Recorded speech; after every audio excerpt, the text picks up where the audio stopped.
Oh, you absolutely know. Where is it?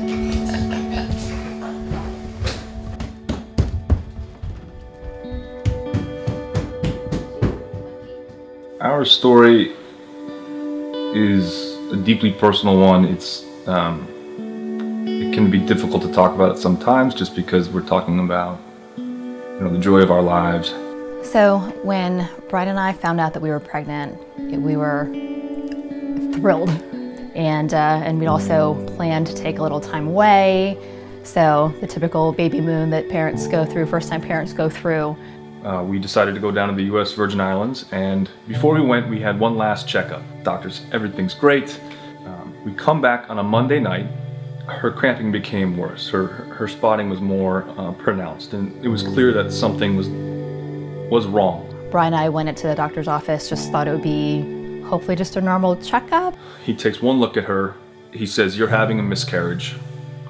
And Sophia's hands just came to her eyes and she started sobbing. I think I've blocked out that moment from my memory because it was so unreal and so shocking.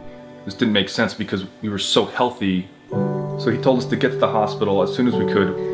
Shortly thereafter, they weren't able to stop the contraction, so took me in for an emergency C-section. They pulled Nate out. And I remember being so afraid to look at him. He weighed 630 grams, less than 1.5 pounds. He received emergency baptism because we just weren't sure if he was going to live.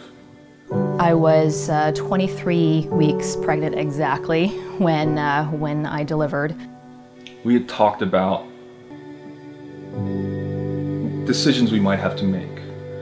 If the baby comes and he's so sick and he's so far from being better, and chances are he's not going to be better. Do we just let him die?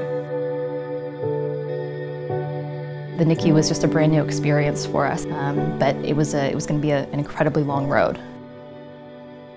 That was the start of a 4-month journey in the NICU, where every day was an up and down. You didn't know if it was going to be a good day. You didn't know if it was going to be a bad day. At 2 weeks old, he has open heart surgery.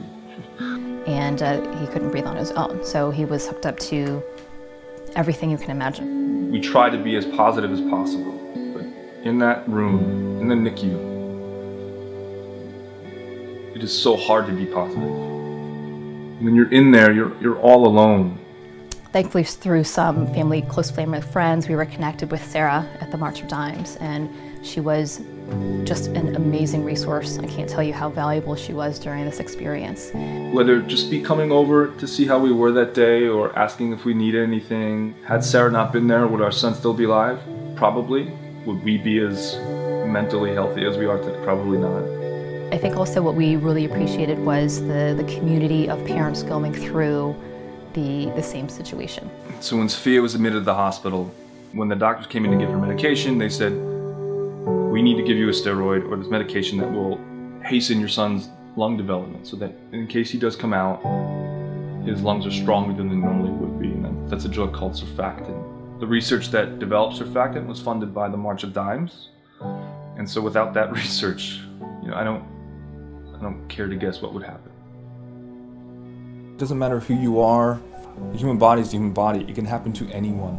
They said one day we're in the Caribbean, 72 hours later we're in a hell. We're in a personal hell.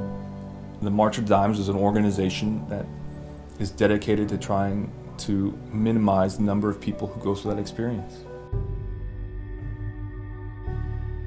Nate is completely healthy.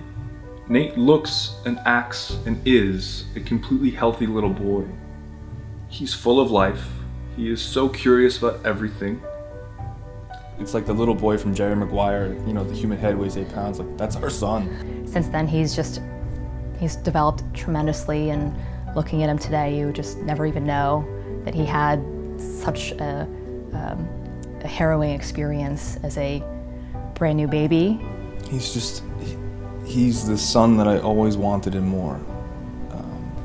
Because not only did he survive, he thrived, and it's just, a very, very special little boy.